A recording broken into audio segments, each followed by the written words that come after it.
All right. Hello, everyone. And we have reached the end of this chapter and practically the end of our pre-calculus lecture series. Section 12.5, we were talking about the binomial theorem. But before we get to the binomial theorem, because there is a direct correlation between the binomial theorem and Pascal's triangle. Interesting, Pascal's triangle, who's been worked on by many mathematicians in different countries. Persia, China, Germany, you name it, mathematicians all along have worked with Pascal's triangle. Pascal's triangle are also known as binomial coefficients, and you will see later on when we talk about the binomial theorem, the correlation between that and the Pascal's triangle. Interesting, Pascal's triangle was actually found many centuries before Pascal. Okay, so you're looking at some of the visuals here. The source of all of these, by the way, is Wikipedia. So you can go there and I have a link for you and you can kind of read about this Pascal's triangle. It's incredible. Amazing properties, and there's just so much about the Pascal's triangle. It's not just the numbers that you see. There are so many patterns in this triangle, it's just crazy. And to the right, you're actually looking at the Chinese version of the Pascal's triangle. Again, it just shows you that it wasn't Pascal who discovered the triangle. Now, why is it called Pascal's triangle? I have a little piece again that I've extracted again from Wikipedia that shows you why it's called Pascal's triangle. And if you want to see a list of properties of the triangle again, please visit Wikipedia with the provided link for you. Now, what is that we're trying to do? Remember, our focus is on binomial theorem, not so much on the Pascal's triangle. Just you cannot talk about binomial theorem without having talked about Pascal's triangle first. So before I actually do this, let me take a look at the notation. And notation means an agreement to show or to write something. So the notation that we are interested in here is NJ, the NJ notation. What is this notation? Well, the notation actually replaces the expression n factorial, j factorial, n minus j factorial. And we talked about factorials in section 1 of this chapter. So if you need a review of factorials, please go back to 4 lectures back, and we talked about factorials there. You will see me or watch me do factorials when we do binomial theorem also, so that will refresh your memory as well. Now in this notation, by the way, j and n, these are positive integers. Okay, so j and n would be like 1, 2, 3, and so on, positive integers. And j has to be, and of course I said positive integers, but whole numbers. Let's say whole numbers. It can even be 0, 1, 2, and so on. And j has to be less than or equal to n. All right, for this to work. Now the notation, by the way, is, how do we read this notation? We read it as n choose j. That's one way to read it. We can also read it as n taken, I don't need to hyphenate it, n taken j at a time, that one hyphenated. So both of these are ways to read it. When we say n choose j, it's like, what are we choosing? Why do they call that? Again, because we can directly relate this to combinatorics.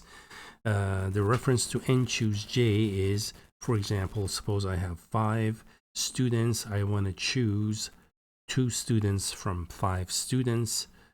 And so that's 5 choose 2. So 2 here, or j in general, references the number of subsets we choose from a group of size n in this case. All right. And again, this is also referred to as the binomial coefficient. A quick refresher on factorial. 4 exclamation symbol means 4, 3, 2, 1. So the product is 24, and that's what the factorials were. Now let's take a look at our notation first of all. For instance, suppose I have 7 choose 3. Again, in a combinatoric argument, suppose I have 7 elements and I want to choose 3 subsets of size 3 from a group of 7. How many different subsets there are? Of course, the order of the arrangements is not important here. That's going to be 7 factorial, 3 factorial, n minus j, 7 minus 3. Everything has to be factorial.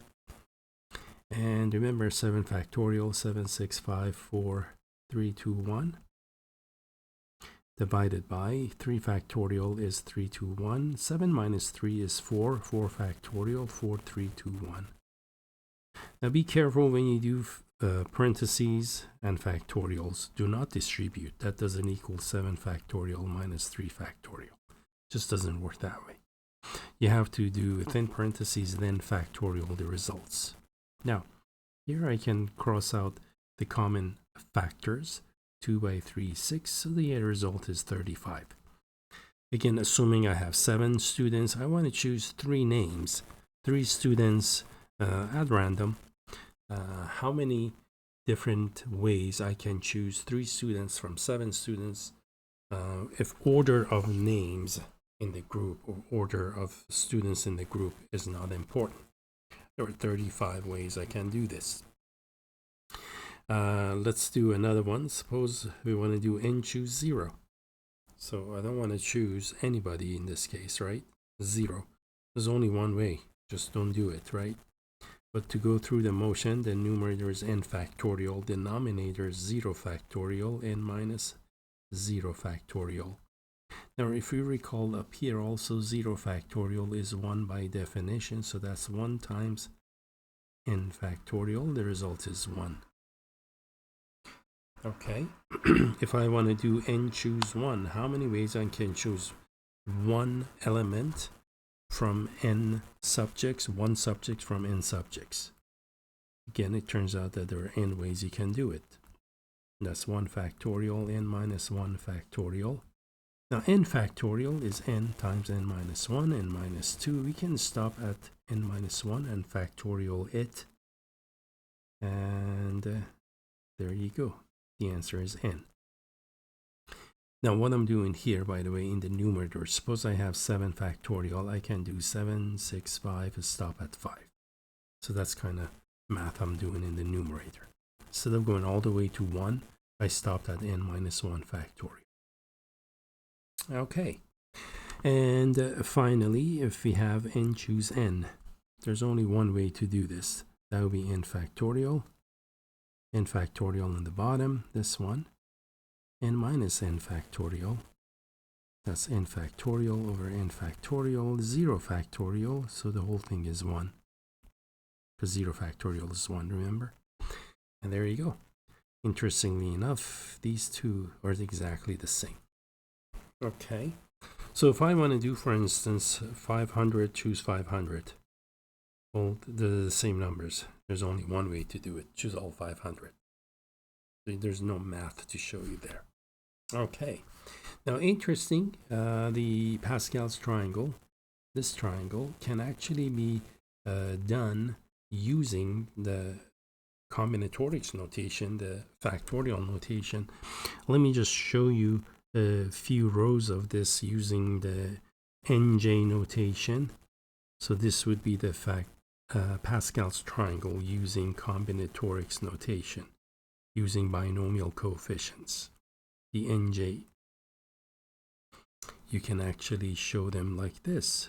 So really interesting how these things are interconnected and how they relate to each other. 3, 2, and 3 choose 3. All right.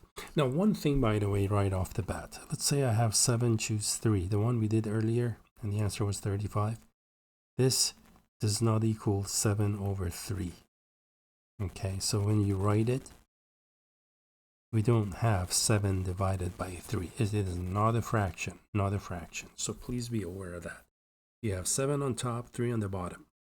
It's just two different positions that they're on.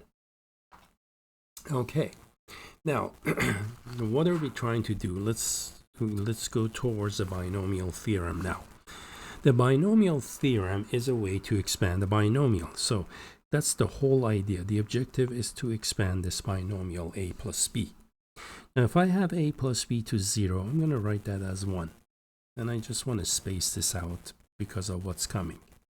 Because a plus b to any power, and to any number a and b to 0 power, unless it's 0 to the 0, it's going to be 1. If I want to expand a plus b to the first, well, any sum raised to the first power is itself. So I'm going to write it as 1a plus 1b. Usually we just write it a plus b, right? But for what we're doing, I just want to write 1a and 1b. Let's do a plus b squared.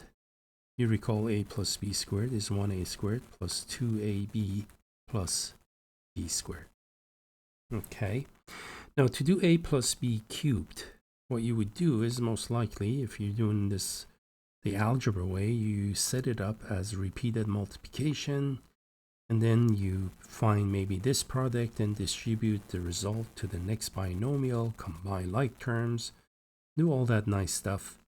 When you do, you're going to get the following. You're going to get 1a cubed plus 3a squared b plus 3ab squared plus 1b cubed.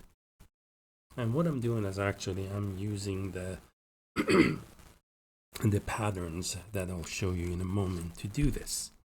If I want to do or expand a plus b to the fourth, again, I can write it as a plus b by a plus b by a plus b like that 4 times. When all said and done, you multiply, combine like terms, you do all that, you're going to get 1a4. Then you're going to get 4a cubed b plus 6a squared b squared plus 4a b squared plus b to the 1b to the fourth. Let's see, it looks like I may have left something out here. I got 4, 6, 4, yeah, and 1b. Hold on. Let's see. Oh, I see what I did. Sorry. This is gonna be b cubed. That's why it wasn't coming out. And there we go. And I have 1b fourth. Now, if I want to continue doing this, we can see that there is a pattern in the numbers that we see. So we can actually expand on the patterns and come up with the next expansion of, say, a plus b to the fifth. And this is where Pascal's triangle comes in. If you look at the numbers that are here, you have 1, 1, 1, 1, 2, 1, 1, 3, 3, 1. Those are the numbers that come from Pascal's triangle. Okay, so if I'm using Pascal's triangle, then I can generalize this. The first term is going to be 1a to the fifth plus the number. You add 1 and 4, you get 5. And then it's going to be a, let me put ab for now, plus 4 and 6 makes 10. I know the powers on a and b are going to be different, but I just want to work the coefficients first. Then we look at the pattern with the numbers. With the exponents on a and b. And this is going to be 1b to the fifth. Okay. So the pattern is the following. The first term, last term, you have 1 as a coefficient.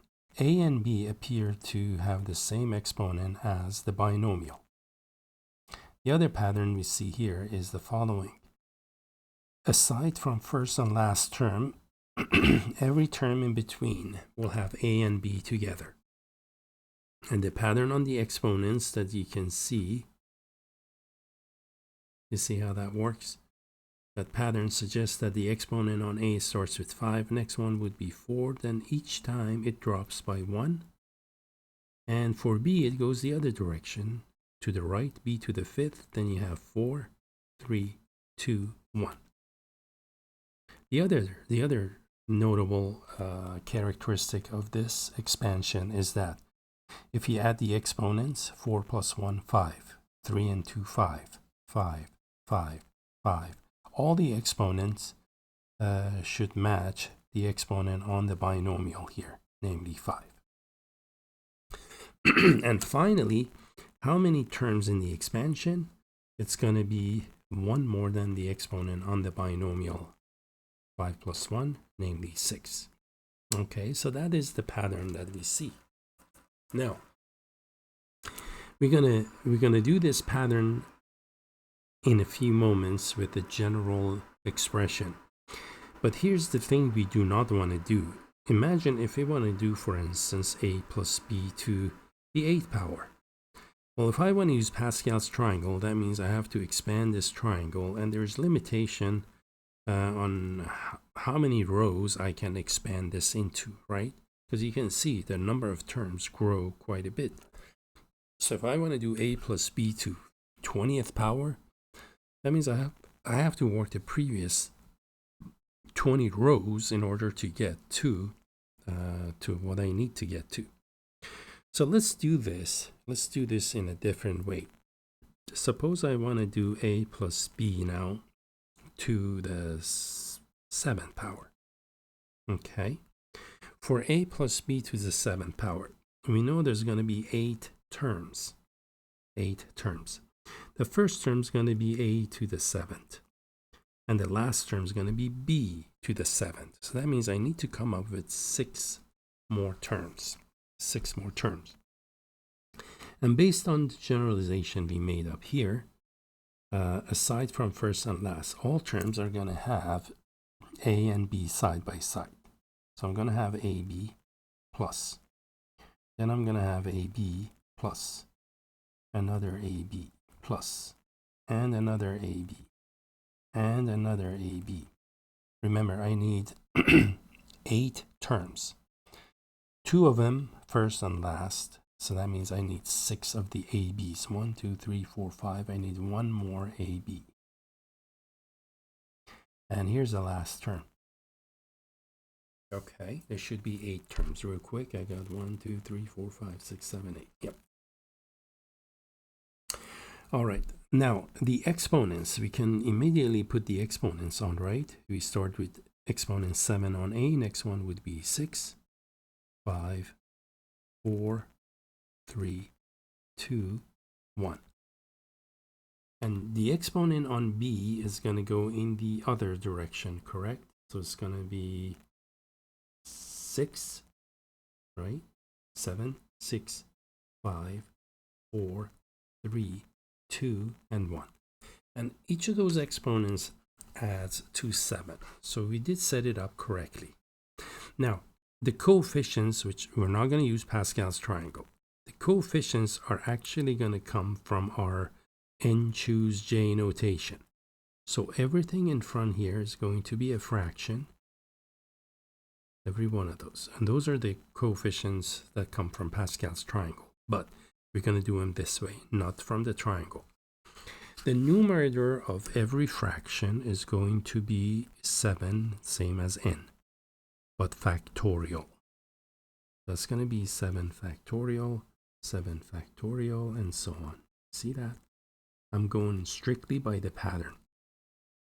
The denominators is when you copy and paste these exponents in color and then factorial them. So it's going to be 6 factorial, 5, 4, 3, 2, 1. And then we're going to go factorial with, for exponent on b, it's 1 factorial, then it will be 2, 3, 4 factorial, 5, and 6 factorials. Okay, and there you go. And those are indeed the coefficients in Pascal's triangle. That's why I mentioned earlier the entries in Pascal triangle are also known as the binomial coefficients, and there you have it.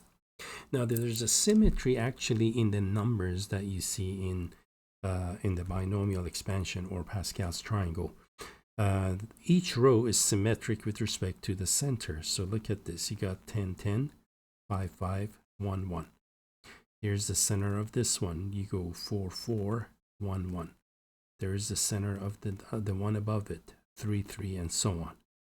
So once we have half of the coefficients, we can get the other half by symmetry. Okay, well, in that case, I can now do these quickly. First, let me do 7 factorial, 6 factorial, 1 factorial. That's 7 times 6 factorial. Divided by 6 factorial, 1 factorial is 1. So that's just 7. Therefore, I have a to the 7 plus 7a6b plus. Let's do 7 factorial, 5 factorial, 2 factorial. That's 7, 6, 5. Stop at 5. Factorial that. Then we can divide the top and the bottom factorials. 2 factorial, 2 times 1. And that's 21. And by the way, your calculator should be able to do these coefficients, the n choose j. You just have to read the manual on your calculators on how to do it. Okay.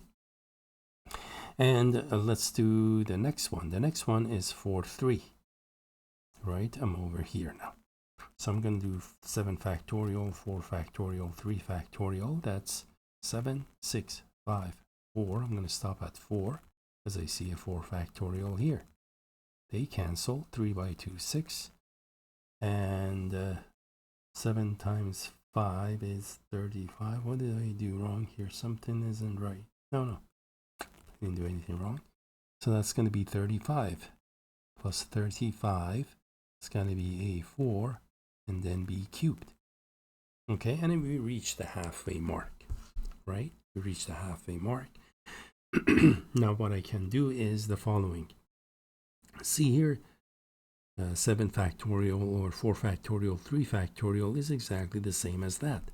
Indeed, they have the same denominators, only the factors are switched out. 4 factorial, 3 factorial is the same as 3 factorial, 4 factorial. So from here, I can just use the symmetry to write the coefficients. The next one is going to be 35a cubed b4.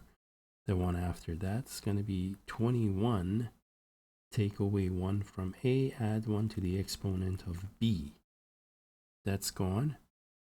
And the next one's going to be 7. So it's going to be 7a b6 plus b to the 7th. And there you have it. The expansion of a plus b to the 7th power. So this is how I do it using patterns. Now, the binomial theorem actually itself reads like this. Let's actually now finish off with the statement of the binomial theorem, which again has quite a bit of usage in calculus as well as in the field of probability. In fact, the binomial probability distribution is a well-known discrete probability distribution, and in statistics it is used quite often. So I'm going to now actually write the theorem for you. So we're going to let x and a be real numbers. Okay, so those are real numbers, and n is a positive integer.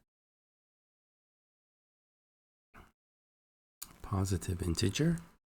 So the expansion of x plus a to the n can be written as, using nj notation, as n0, n choose 0 x to the n plus n choose 1 x to the n minus 1 times a plus n choose 2 x to the n minus 2 a squared, and so on and so forth. At some point in the middle here, we're going to have n choose j x to the n minus j, a to the j. This would be like down the 6th, 7th, 8th term, if it's appropriate, all the way to the last one. The last one is actually going to be n choose n, a to the n. And remember, n choose n is 1, so is n choose 0. This is just to write it using the nj notation, the combinatorics notation. Now we can actually write all of that lengthy expression in a more concise statement using sigma notation as the sum j goes from 0 to n of nj x to the n minus j a to the j, which is write this put in front of the summation notation. And that is a very common way to report it. Okay, that's the binomial theorem. But personally, I would use the patterns that you see up here for like a plus b to the 7th to do the expansion. Now, this will give you the full expansion, the binomial theorem, but sometimes we just want a particular term in the expansion. So for example, let's say in my expansion of a plus b to the 7th, first, second, third, fourth, fifth term. Suppose I want to know what the fifth term is. So let me actually write this. Example, find the fifth term, a single term, not the whole expansion. Fifth term in expansion of parentheses a plus b to the 7th. The reason I'm doing that because we already have it, and I just want you to see a pattern, and then I'll do a different problem. So our focus is now on the fifth term, in this term. Let's look at that and relate it to a plus b to the 7th. Well, the fact that this fifth term, it is not the first, it's not the last term. That tells me a and b must be side by side, correct? So I'm going to have a and b together. Then if you look at the exponent on b, that's going to be 4. Remember, we're looking for the fifth term. For the fifth term, the exponent on b is 4. 1 less than the term number. Okay, now let's go and finish this down here. Based on what I just said, and the fact that I'm working with the fifth term, not the first, not the last. So for the fifth term, I'm going to put a and b together, side by side as a product. The exponent on b is going to be 1 less than 5, less than the term number. And remember, I mentioned the sum of the exponent on a and b should add up to the exponent on the binomial, which is 3 now. Because 3 plus 4 makes 7. The sum has to be 7. The coefficient in front is going to be 7 factorial, right? The exponent on the binomial.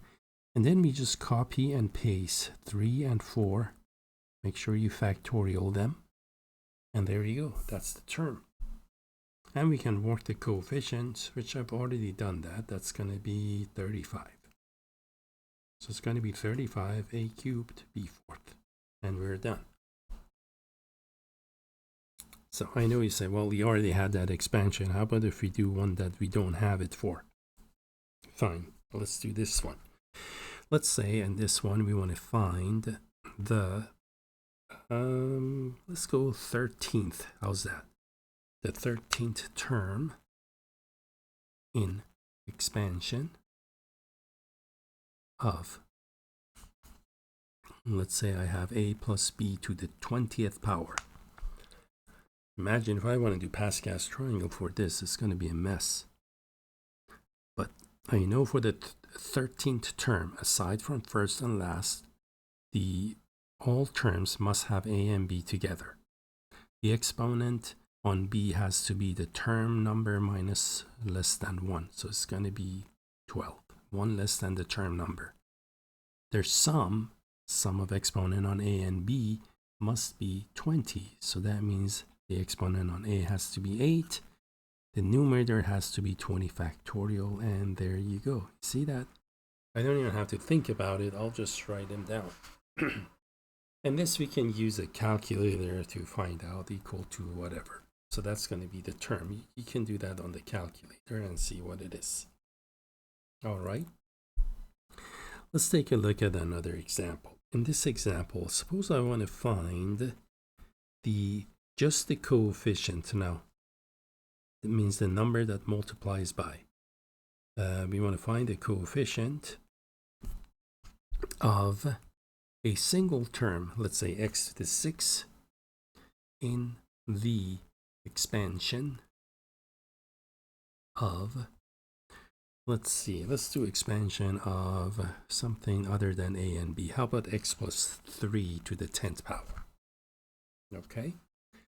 Now remember, because x to the 6 is going to be somewhere in the middle of the expression. I know the first term, by the way, is x to the 10th plus dot dot dot. Last one is 3 to the 10th, right, in the expansion.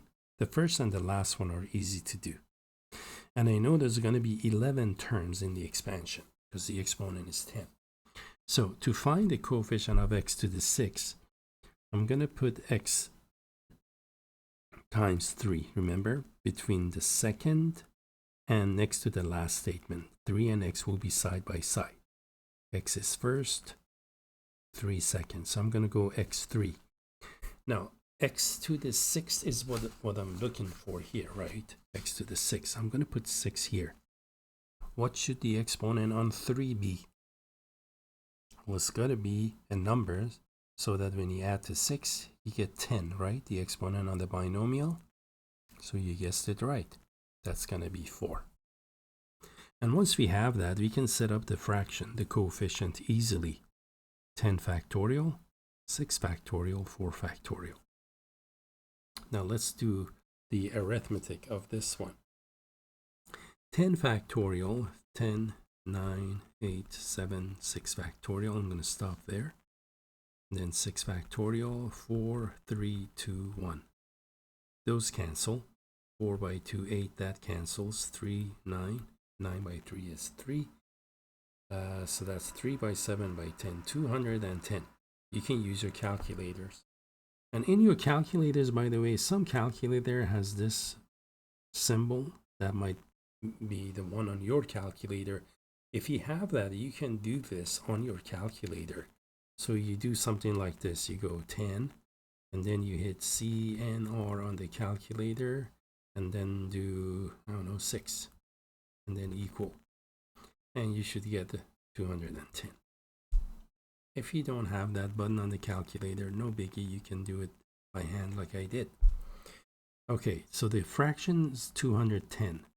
Now 3 to the 4th power, that's what? That's 81. And then x to the 6. Because what we want to do is we want to find the coefficient of x to the 6, means the number before that. So I do need 2. 210 is not the answer. That's just the factorial portion, right? 210 times 81 is the answer. And 210 times 81 turns out to be 17,010. So the answer, the coefficient, is going to be 17,010. That's the answer. Okay. And there you have that one. Let's take a look at the coefficient in another expansion. How about this one? Something similar to what we did. Let's say we want to find the coefficient of, let's say, x to the 7th this time in the expansion of 2x plus 3 to the 9th power for x to the 7th. So I'm going to put 2x and 3 in that order. First one, second one. The exponent of x, the exponent on x, we want it to be 7 because that's what the question is asking for. So put 7 here. That means the exponent on 3 must be 2 to make that up to be 9. The fraction is going to be 9 factorial, 7 factorial, 2 factorial. And then we can do this one. 9 factorial is 987 factorial. Bottom 7 factorial, 2 factorial, 2 times 1. 7 factorials cancel. That's 72. So it's going to be 72 times 2 to the 7th power. 3 squared is 9. And then x to the 7th. So they still got to do a little bit of arithmetic here. Now 2 to the 7th power, that's 36, isn't it? Right? 2, 2, 2, 2, 2. That's 6, 1 more 7. That's 8, 8. That's 64. And 64 times 2, 128, sorry. So that's 72 times 128 by 9. Therefore, the answer is going to be, you multiply these three numbers on your calculators. And if you do, you should get 41,472 x to the 7th. This is the answer to the coefficient. Okay. And let's do an expansion. Let's say we want to expand the binomial. We want to expand 3x plus 1 to the 4th.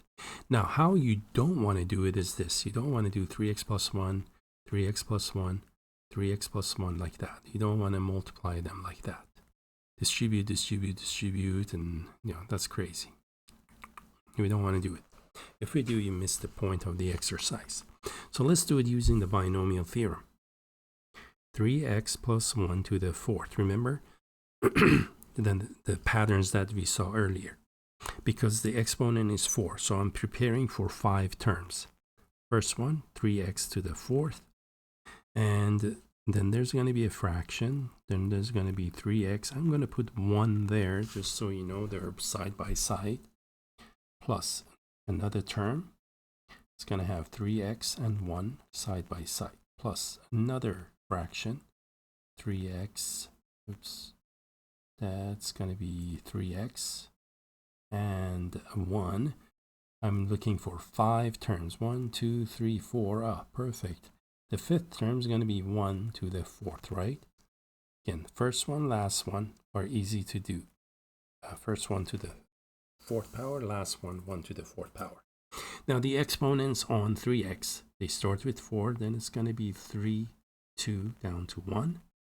The exponent on 4 is going to go from right to left. 4, 3, 2, 1. And then come the factorials. The numerator of those 3 fractions going to be 4. Don't forget to factorial it, please. There's 4 factorial, and then we just copy paste the exponents that are in color, factorial them, and multiply them. That's 2 factorial, and I have 1 factorial, 3 factorial. We can use a symmetry again. This fraction, that fraction will be exactly the same. Okay. And here it goes. 3x to the 4th. 3 to the 4th is 81x 4th. 4 choose 3, that's just 4. 3x cubed, that's 27x cubed. All the 1s to the power are going to be 1, right? 1 to any power is 1. Now, 4 factorial, 2 factorial, 2, 4, 3, 2, 1, 2, 1, 2, 1. That's 4, so that's 6. That was easy. The next coefficient is 6 times 3 squared is 9x squared. That's this one, 9x squared. Plus the next fraction is going to be, again, 4 choose 3 is 4. It's going to be symmetrical, same as this one. And then I have just 3 times 1, which is 3. So that's 4 by 3x plus 1. And let me tidy up. We're simply going to multiply the constants. 4 times 27. That one's going to be 108x cubed plus 54x squared plus 12x plus 1. And there is the full expansion using binomial theorem. Notice I never had to look at the theorem. I went strictly by the patterns that I saw in this one. Okay. Now, by the way, for large factorial, for, let me write this, for n large, when n is large, and I mean really large, like 1,000, something that my calculator will overflow and cannot do factorials when n is really large. For when n is large, there is this thing called Stirling's formula. And there are variations of Stirling's formula, by the way.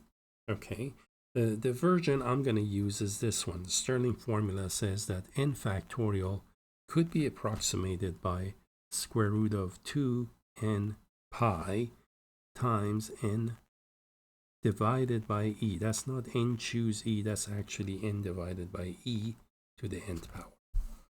This will give you an approximation to the factorial, and it does a pretty decent job at it. Okay. Again, there are variations of Stirling formulas, but this is the simplest form of it. Now, let's finish the work we're doing, and we'll be done with this. I'm just going to call this a cool example. And the reason I call it a cool example is because, let's say, I want to evaluate 2 to the 4th using binomial theorem. Well, 2 to the 4th, that's easy. That's 2 by 2 by 2 by 2, and we are done. 16. That's the answer. But I did not use the binomial theorem. So how am I going to use binomial theorem to do this? Well, I can create a binomial. 2 is 1 plus 1, isn't it? So I'm going to write it as 1 plus 1 to the 4th. Now, remember, if we have the answer, we're done, you can go home. But we just want to play around with this, see how cool this is using the binomial theorems. So for this one, I'm going to write first 1 to the 4th power, and then remember we have a fraction. We got to have both terms together. 5 terms is what I'm preparing for. Okay, this is the 3rd, and this is the 4th, and the last one's going to be what? 1 to the 4th. Maybe I use different color for this one so you know which one I'm doing. There's this one, the red one. Okay, now side by side. First I have this black one. There you go, 1 1 1. Then I have my red 1 1 1 1. Now the exponents, remember you start with 4. It's going to be 3 2 then 1. And the exponent on the red one is going to go from 4 down to 3 to 2 to 1. Crazy, isn't it? Now the fractions, the numerator is 4 factorial, 4 factorial, 4 factorial. The denominators 3, 1, 2 factorial, 2 factorial, 1 factorial, 3 factorial. So we treated them earlier. Okay, now let's evaluate them. 1 to the 4th is 1. 4 factorial, 3 factorial, 1 factorial is 4. And all of these, 1 to the power times 1 to a power, all of those are just 1s. So when you multiply by them, you just get the fraction. 4 factorial, again, 4, 3, 2, 1. This was 2, 1, 2, 1. 4 factorial by 2 factorial, 2 factorial turns out to be 6 times 1 plus another 4 plus 1. Let's add them up. 4 and 6, 10. 10 and 4, 14 and 2, 16. Isn't that cool? Crazy, you wouldn't do it ordinarily like this, right? But this kind of shows you how you can be creative with these. And if you wanted to, I can actually write this now in NJ notation. I did 4 0, 4 1, 4 2, 4 3, and we did 4 4, because all of the products in between are 1. So there, isn't that nice? And in fact, in general, now let me give you something and we're done.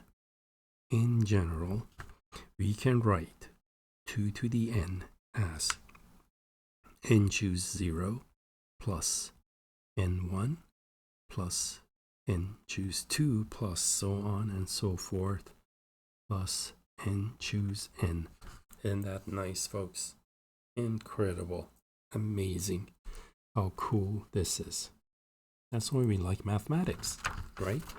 So you can do so many things with it. But anyhow, we are done, ladies and gentlemen. This is all we wanted to do.